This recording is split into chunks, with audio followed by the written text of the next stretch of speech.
on the back it says, "For J.O. Love SC," So cool. which is amazing, right? That's great. And I was like, oh my God, this is Steve being just such a nice guy, thanking me for giving this to the rest of the cast.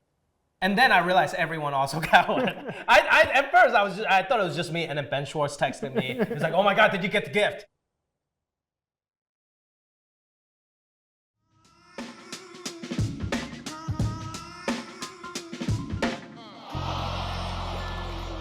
Jimmy, thank you so much for joining us for Talking Watches. Thanks for having me. This is one of my favorite shows to watch. I watch Ronnie's episode, DDK's episode, many people's episodes.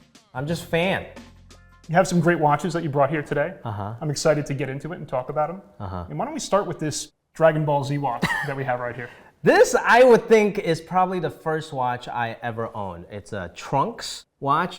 You see the bands are made of plastic. I made a really stupid mistake. I found this watch in my memory trunk, like about 5 years ago, and then I thought I'll wipe it down with some alcohol wipes or whatever, strip the rubber. Oh man. So I need to really change the strip, but this is still one of my favorite watches. Dragon Ball Z is one of my favorite animes growing up.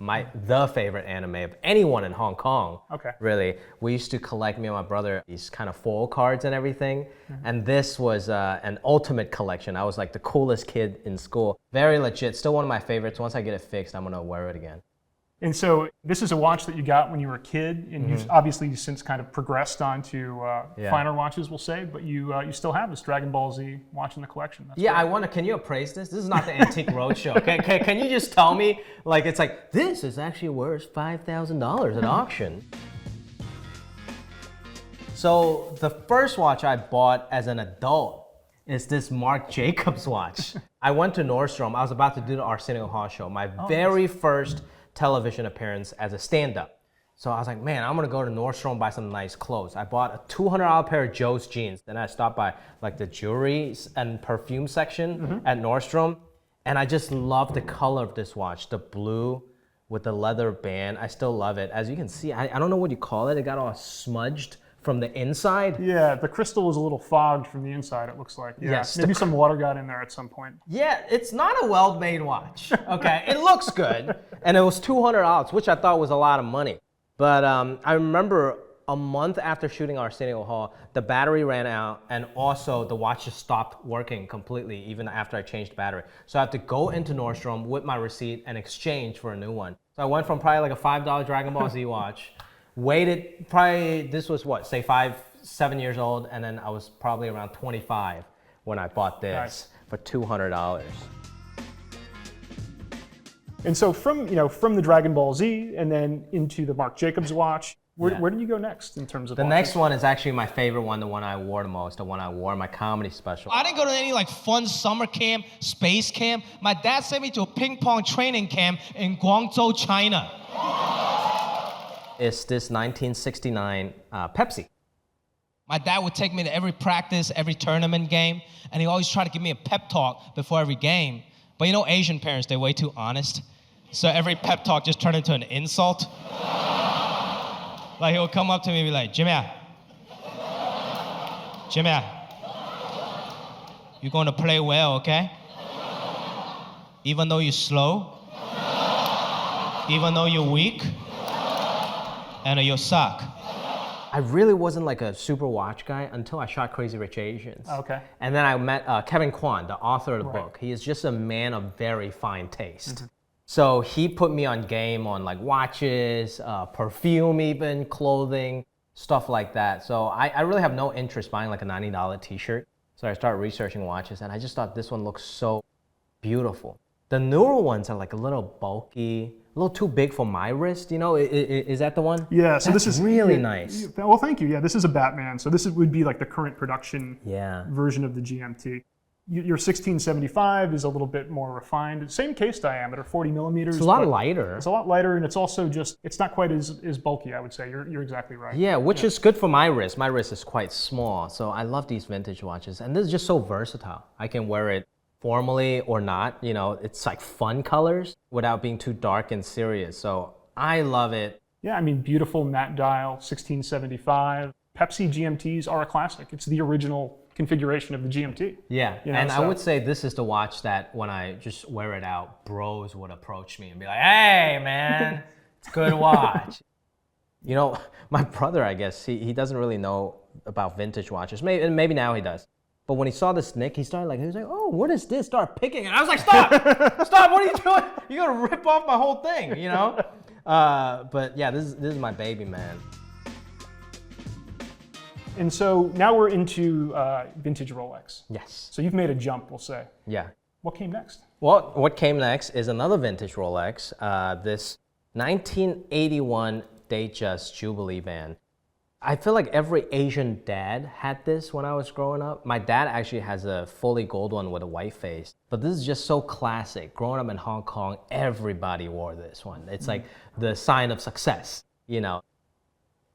It's in such pristine condition, and there's something beautiful about it. And of course, it has the Tiffany dial. Which is unbelievable. That's really, to me, what makes that watch stand out is the Tiffany dial. Yeah, which I had no idea until the guy I want to buy a watch started explaining to me, and I was like, oh, this is a very special piece. I don't wear this as much as the GMT, but you know, when I dress up, when I wear a lot of beige color and stuff like that, it's just an absolutely beautiful watch. It's so clean and so classic. Yeah, I mean, I think, you know, two-tone obviously is associated a lot with like maybe the 80s into the very early 90s, but it's made a comeback. And now Rolex makes even the Explorer, which has been hit, you know, the brand's go anywhere rough steel tool watch.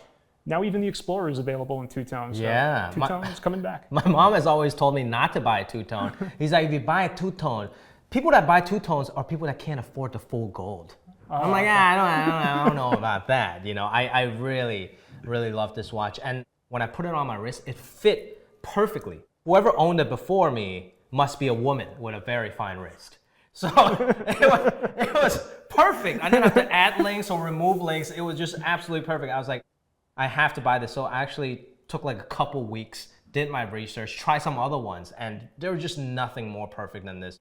So I would say I paid a little extra, you know, for the Tiffany dial, for the condition of it, but very happy with my purchase. And then I have this watch, a G-Shock. Nice. Classic. This is a watch I've always wanted when I was growing up as a kid in Hong Kong. And we would just go to, you know, Lady Street in Hong Kong and buy like a fake one for like $5. I never owned a real one.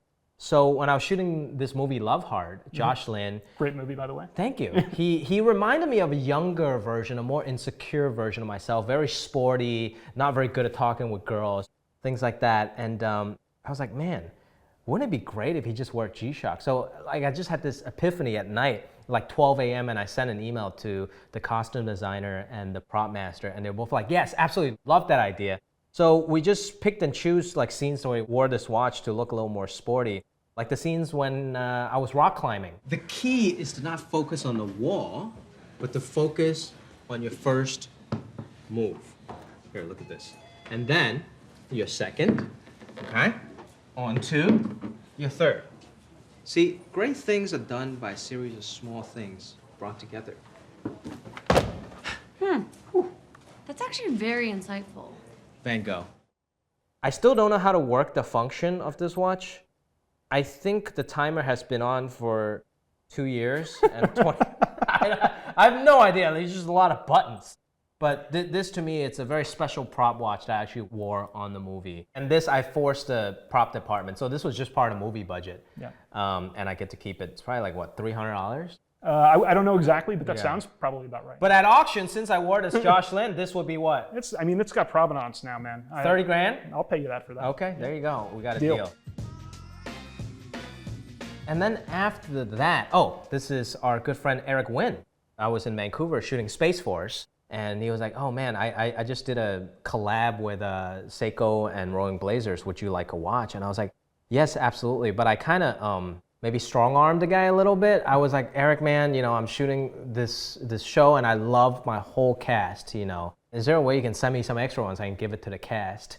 And I mean, he was so amazing. He did send me like different ones. So I gave one to each of my cast members, you know, Steve Carell, John Malkovich, Tawny, Newsom, Ben Schwartz, Diana Silvers, Don Lake. Everyone got one in different colors. And this is my favorite with the classic racing stripe. So I wear this. I wore it for like 3 months when I first got it every day.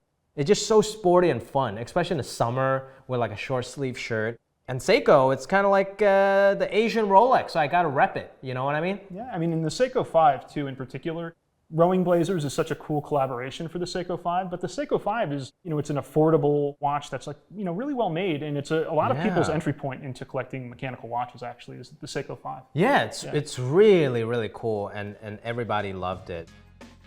But this watch actually led to this other watch, which is the Omega Speedmaster here. This is a brand new Speedmaster, and it's just absolutely, it's like a tuxedo. It's so beautiful and elegant, right? So Steve Carell actually sent this over. As you can see, on the back it says, "For J.O. Love SC," So cool. which is amazing, right? That's great. And I was like, oh my God, this is Steve being just such a nice guy, thanking me for giving this to the rest of the cast. And then I realized everyone also got one. At first I thought it was just me, and then Ben Schwartz texted me. He was like, "Oh my God, did you get the gift?" And then I was like, "Oh God damn it." But still, what an amazing gesture. Yes. But what an also great investment. This as a gift, probably like, I don't know, $500 retail. I got $5,000 back because I 10x'd my investment. Not investment, Steve was gonna give this to us as a gift. And he wrote like a personal note card to us with like Steve Carell beveled, like embedded letterhead. It was so freaking cool. I got the box. This is the only watch I have that comes with a box because it's brand new. Yeah. And I only wear it for like very special occasions, to premieres and stuff like that. So it was a very, very special gift. And Steve is just the kindest man on the planet. And so, do you have a watch that you tend to reach for when you're going to go do an hour of stand-up, half an hour of stand-up? You're like, this is the watch for that? Yeah, I would say the GMT is the one. It's just so simple. It's not ostentatious. For someone that doesn't really know about watches, they wouldn't rob me. They don't think this is super expensive or anything. Like this one honestly looks more expensive than that one. But for people that are in the know, it's pretty cool, yet it's casual. This might look too rich.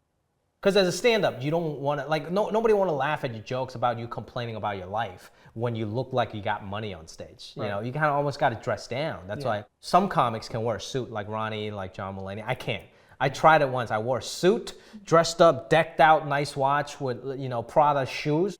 Nobody laughed. That's just not my style. So I got to stay kind of casual. I'm like quasi-famous now. Nothing's really changed. I might get a free appetizer at select PF Chang's. That's about it. In stand-up comedy, say you do an hour set, you tell the guy to give you a light at like 45 minutes or 5 minutes left or whatever. So you know when to wrap it up, right?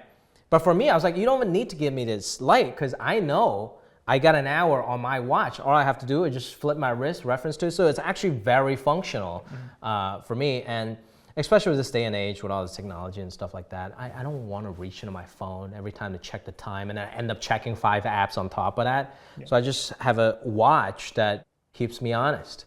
It's one app, just the time, right? Exactly. Yeah, so it's actually functional, which is great. What's next for you in terms of projects that you're working on? Yeah, so Love Heart did really well for Netflix, So I did another Netflix movie with Kevin Hart and Mark Wahlberg, and I play this very interesting character, and I actually get to wear this watch. So that will be coming out probably later this year or 2023. I'm very excited. It's a very interesting role. And just writing, producing, and doing more stand-up. I got a few things on the iron, and some very exciting ideas that I finally get to pitch. People are actually finally listening to me. Like, can you believe that? And there's some very exciting things. We'll see. We'll see what hits.